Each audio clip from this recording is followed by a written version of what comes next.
Olá, pessoal. Essa é a segunda parte da aula O que é atletismo.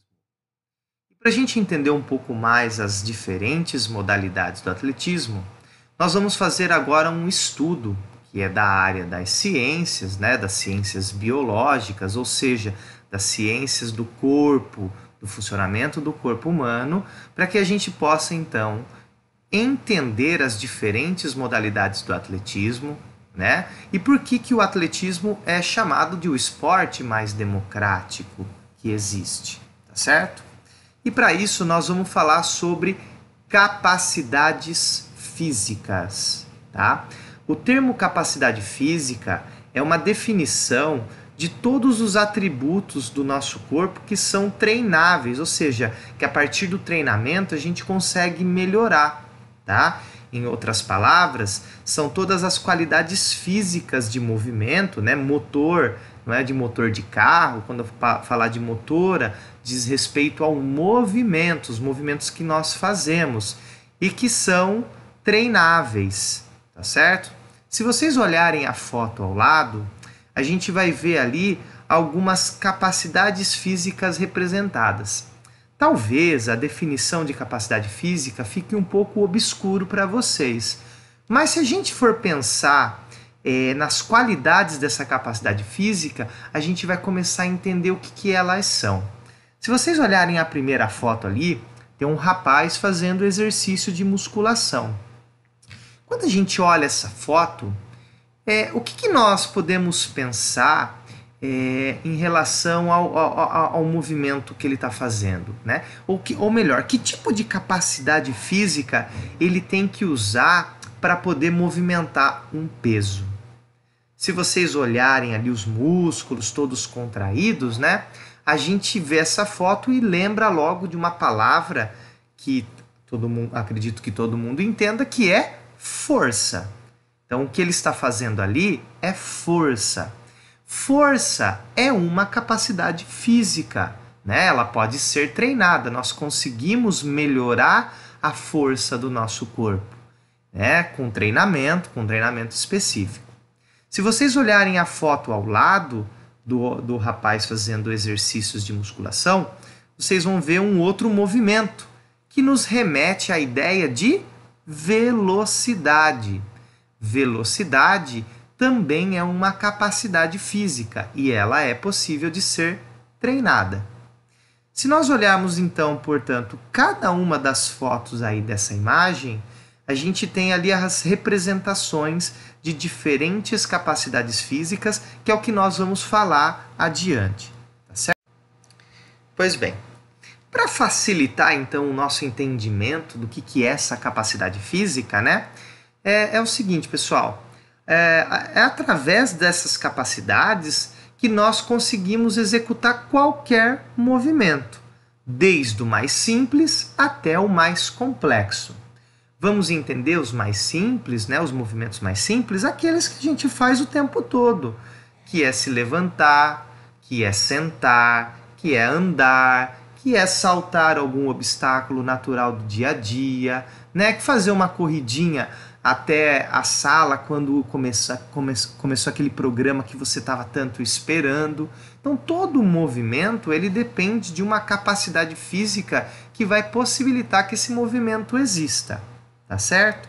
Se vocês olharem a foto ao lado, essa imagem ao lado, nós estamos vendo ali, na parte azul, vários exercícios que são realizados em academia, o rapaz andando de bicicleta ergométrica, a moça andando de esteira, o outro socando um saco de boxe, eu acredito, o outro no colchão fazendo exercício, E se vocês olharem embaixo, nós também temos imagens ali do pessoal trabalhando com peso.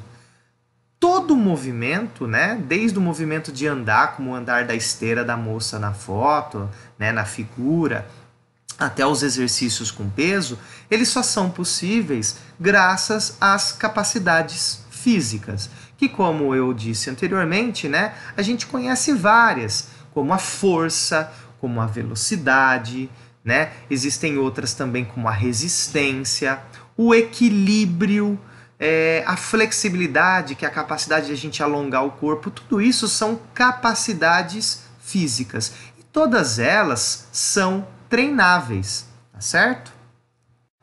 Bom, falando nessas capacidades físicas, nós temos um triângulo que a gente chama que é o triângulo das capacidades físicas, tá? Se vocês repararem, nas pontas do triângulo nós temos 3 imagens. Essas 3 imagens são as representações das principais capacidades físicas que nós temos para fazer os movimentos do dia a dia. No topo ali da pirâmide, né, ou desse triângulo, nós temos um rapaz levantando um peso, que traz a ideia de uma capacidade física importantíssima para tudo que nós fazemos, que é a capacidade física de força.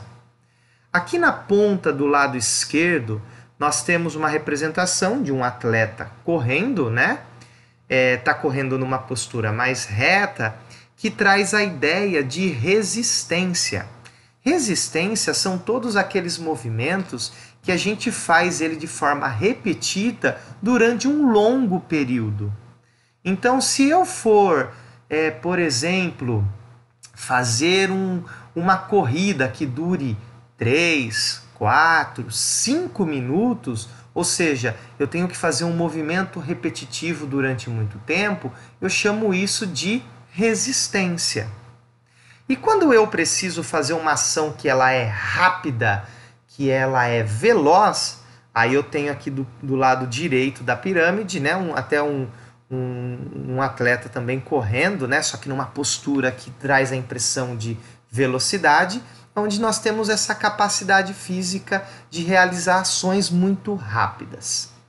Além dessas 3 capacidades físicas principais, né, a força, a resistência e a velocidade, nós também temos a combinação dessas capacidades físicas.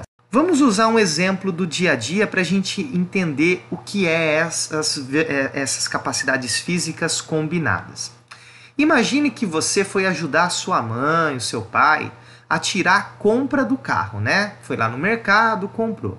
E o seu pai pediu assim, olha, carrega para mim aquela caixa do porta-mala do carro ou do cesto de compras, não sei, e tira daquele lugar e coloca num outro. Só que esse objeto que você tem que carregar, ele é muito pesado. Então, naquele momento, você vai ter que usar uma capacidade física chamada força para poder deslocar aquela caixa ou aquele saco de arroz, depende da força que você tem. E você vai ter que fazer aquilo num instante muito rápido. Então, você vai ter que usar toda a sua força para mover aquele objeto. Agora imagina que o seu pai ou sua mãe, nessa mesma compra de supermercado ou qualquer objeto que ela peça para carregar, você tenha que fazer isso de formas repetitivas, né? Vai ter que pegar muitas sacolas pesadas, várias sacolas pesadas. Então, além da força para carregar a sacola, você também vai ter que ter resistência para aguentar o transporte dessa sacola pesada, tá certo? Então, quando a gente combina a resistência com a força, nós temos uma capacidade física chamada de resistência de força, tá certo? Bom, a gente falou de resistência de força, né? Mas existem outras combinações. Se eu combinar resistência com velocidade, a gente tem uma capacidade física chamada resistência de velocidade.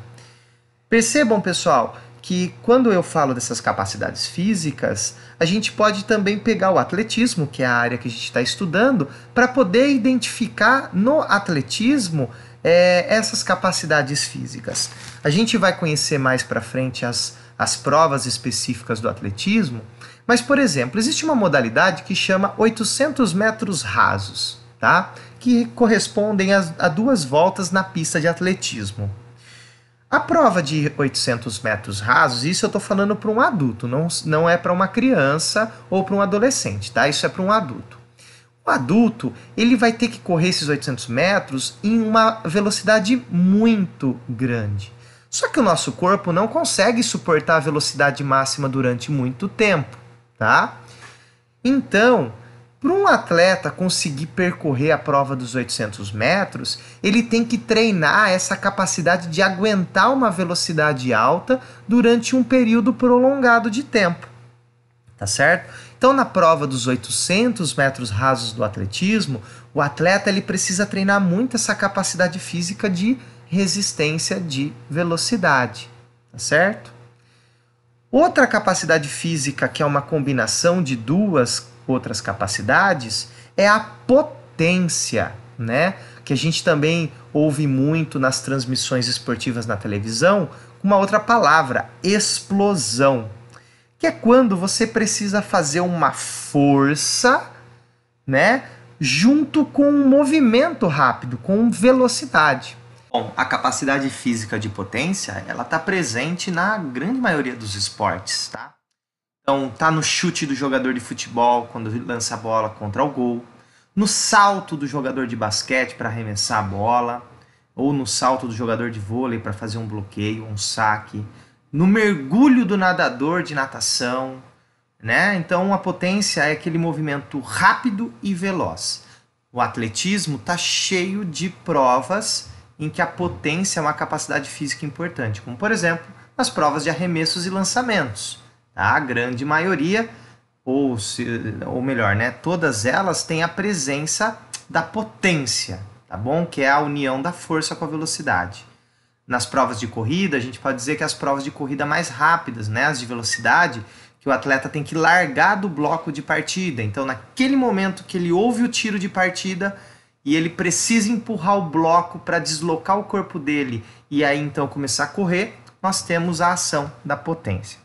Além de todas essas capacidades físicas, nós também podemos citar a flexibilidade, né, que está ali no centro da pirâmide, e que diz respeito ao alongamento corporal, a capacidade de a gente alongar, esticar, né, e abrir nossas articulações. A coordenação motora, né, ali só está coordenação, mas é coordenação motora, que envolve todos os movimentos. A gente tem que ter uma coordenação para fazer qualquer movimento, né? E quanto mais complexo é o movimento, mais coordenação motora exige. E o equilíbrio também é uma capacidade física. Todas elas são possíveis de treinamento, todas elas a gente pode melhorar, tá bom? E todas elas, né, em maior ou menor escala, estão presentes nas provas do atletismo. Então, uma vez entendendo o que são capacidades físicas, agora a gente vai observá-las nas diferentes provas do atletismo, que esse é o objetivo dessa aula. Vamos lá, primeira prova, velocidade, né? As corridas de velocidade, que são as provas que tem uma duração curta, né? Porque a distância é pequena. Quais são as capacidades físicas envolvidas? Então, nós temos lá, principalmente, a velocidade, a potência e a coordenação motora, tá bom? Nas provas de meio fundo, que são as provas que estão entre as de resistência e as de velocidade, né? Tá ali no meio, são as provas médias, de média duração. O que nós temos de capacidade física ali principal? A resistência de velocidade e também a coordenação motora, tá? A coordenação motora, aliás, vai aparecer em tudo, né? Porque tudo a gente precisa ter uma coordenação para fazer, né? Imagina você correr todo destrambelhado ou saltar, né? De qualquer forma, o seu rendimento vai ser bem menor. Provas de fundo, que são as provas longas do atletismo, né? Quais são as capacidades físicas principais? A resistência, o atleta de prova de fundo, ele precisa ser muito resistente.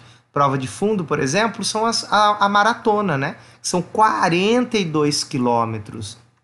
E o atleta também precisa ter coordenação motora para essa prova, tá?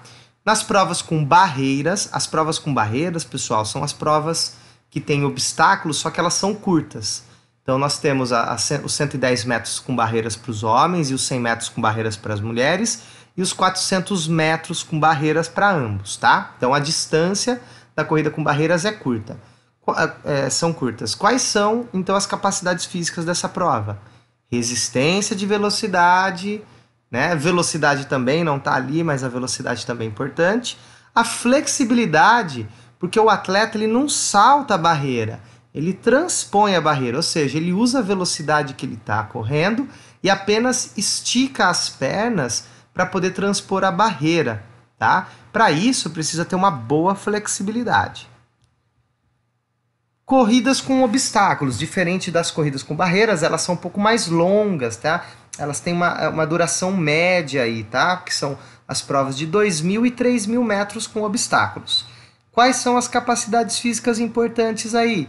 Resistência e também potência, tá? Lembra que a potência é aquele deslocamento rápido. O atleta de prova com obstáculo, ele precisa ter essa potência para transpor a barreira. Desculpa, para transpor o obstáculo, como vocês podem ver na cena acima, tudo bem? A prova da marcha atlética é uma prova de longa duração, tá bom? Tem a prova de 20 km e a prova de 50 km. E aí o atleta precisa ter muita resistência e também flexibilidade, tá? Que é aquela capacidade de alongamento, ok? Saltos, provas de salto. Salto em distância. O atleta ele precisa ter velocidade, porque ele corre um trecho curto. Ele precisa ter potência. A potência é o momento do salto, o momento que ele toca o pé na tábua de impulsão. E ele precisa ter flexibilidade para poder esticar bem o corpo na fase aérea. Salto triplo, a mesma coisa, velocidade, potência e flexibilidade, tá? Salto em altura, o atleta também precisa ter potência. A potência está presente nas provas de salto porque é aquele momento da impulsão para pular, beleza? O atleta de salto em altura também precisa ter muita flexibilidade para poder passar o sarrafo, né? Que é aquele bastão que fica ali que ele precisa passar por cima, né? Ele não pode tocar no bastão, senão ele cai. E muito equilíbrio. A mesma coisa no salto com vara, né? O atleta precisa ter muita potência, também uma boa flexibilidade e equilíbrio. Tá? Olha aqui, ó. O equilíbrio, na verdade, está presente em tudo também, como a coordenação motora. Só que no caso aqui do salto em altura e salto com vara, é um equilíbrio específico, porque o atleta ele precisa manter o corpo dele totalmente equilibrado no ar, sem tocar absolutamente nada, né? O que é muito difícil. Provas de arremessos e lançamentos. Então, o que predomina de capacidade física nessas modalidades? No arremesso de peso e no lançamento do martelo, nós temos a potência, que é o momento que eles lançam o objeto, o implemento, né? Precisa ter força, óbvio, né? Equilíbrio, porque eles fazem giros para poder lançar o implemento, e a coordenação motora, né? Para juntar todos esses movimentos e conseguir fazer um bom lançamento, um bom arremesso. E por fim, aqui nós temos o lançamento do dardo, que o atleta precisa ter potência também, né? Para fazer o lançamento do dardo. O dardo não é tão pesado, né? Mas precisa ter uma boa potência para lançá-lo, além da velocidade e do equilíbrio, assim como no lançamento do disco, beleza? Bom, pessoal, então aqui a gente finaliza essa segunda parte da aula sobre o que é atletismo, estudando agora um pouquinho mais sobre capacidades físicas e relacionando essas capacidades físicas com o atletismo. Espero que vocês tenham gostado. Bons estudos e até a próxima videoaula, onde falaremos sobre a matemática do atletismo. Valeu, forte abraço a todos e até a próxima aula.